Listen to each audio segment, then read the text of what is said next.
വ്ളോഗ്സിലേക്ക് സ്വാഗതം. എൻ്റെ പൈനാപ്പിൾ പഴുത്തു കേട്ടോ. ഞാനിത് വിളവെടുത്തു. ഇന്ന് വിളവെടുക്കുകയാണ്.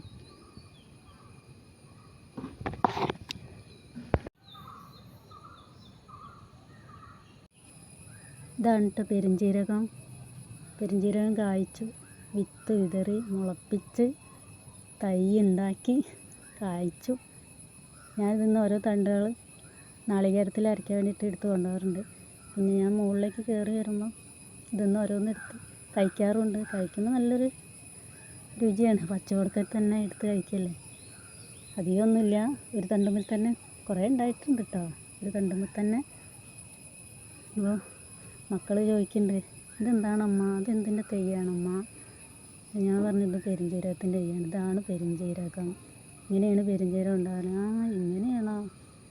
അവർക്ക് തന്നെ ഒരു അത്ഭുതം. അത് കേൾക്കുമ്പോൾ തന്നെ നമുക്കൊരു സന്തോഷമല്ലേ. അപ്പോൾ പെരുംജീരകം ഉണ്ടായി. അങ്ങനെ ഓരോന്ന് മുളപ്പിച്ചെടുത്ത് ഉണ്ടാക്കണം. ഒരു സന്തോഷം. തോന്നില്ലെങ്കിലും കുറച്ചായാലും അത് കാണിച്ചു കൊടുക്കുകയും ചെയ്യാമല്ലോ മക്കൾക്ക്. ഇതാണ് ഇങ്ങനെയാണ് എന്നൊക്കെ. അപ്പോൾ നിങ്ങൾക്ക് ഇഷ്ടപ്പെട്ടെങ്കിൽ ലൈക്ക് ചെയ്യുക, സബ്സ്ക്രൈബ് ചെയ്യുക.